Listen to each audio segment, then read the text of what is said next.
ইন্না আ'তাইনাকাল কাউসার, নিশ্চয়ই আমি আপনাকে কাউসার দান করেছি।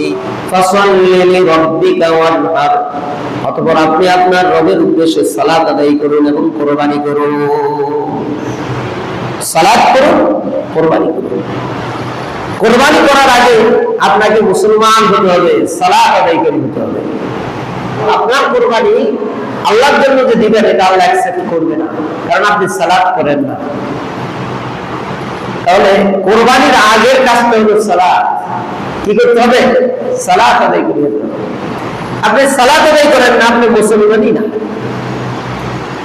কিন্তু আপনি যদি জোর করে বলেন ও বাপ দাদার দৃষ্টিকোণে মুসলমান, ও জন্মগত মুসলমান, ও পৈতৃক সূত্রে মুসলমান, এটা আপনি বলতে পারেন, কিন্তু আল্লাহ বলছে মুসলমান না, আল্লাহ রাসূল বলছে মুসলমান না, ও কাফের।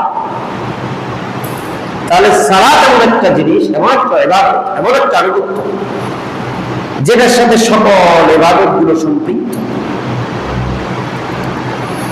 তাহলে সালাত আদায় করার জন্য আল্লাহ তার রাসূলকে ঘোষণা করে বলেছেন ফাসাল্লি লিরাব্বিকা ওয়ানহার, অতঃপর আপনি আপনার রবের উদ্দেশ্যে সালাত আদায় করুন এবং কুরবানি করুন। ইন্না শানিয়াকা হুয়াল আবতার, নিশ্চয়ই আপনার শত্রুরাই হচ্ছে লেজ কাটা নির্বংশ। যারা আপনার দুশমন, যারা আপনার শত্রু, তারা লেজ কাটা নির্বংশ।